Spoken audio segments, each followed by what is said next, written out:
To sum up the last 3 reviews we did here, we took a look at the Adventures of Lolo series, Adventures of Lolo in 1989, Adventures of Lolo 2 in 1990, and the Adventures of Lolo 3 in 1991. All in all, a great series of puzzle games.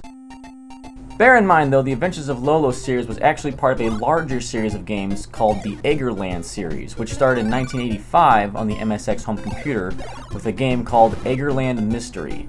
So the Adventures of Lolo series was just kind of a short window that happened inside of this larger series of games called the Eggerland series.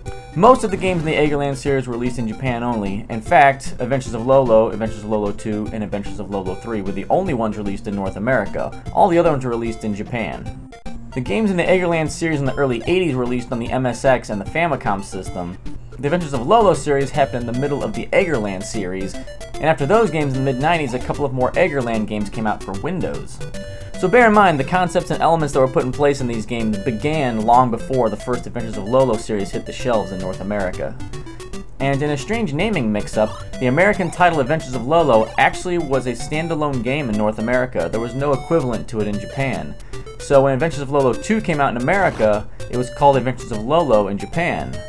And then when Adventures of Lolo 3 came out in America, it was called Adventures of Lolo 2 in Japan. So we kind of had this one-off naming convention going on for the Adventures of Lolo series in America and Japan. So all in all, the entire series was a lot of fun and very enjoyable. I'll give the entire series a 7 out of 10.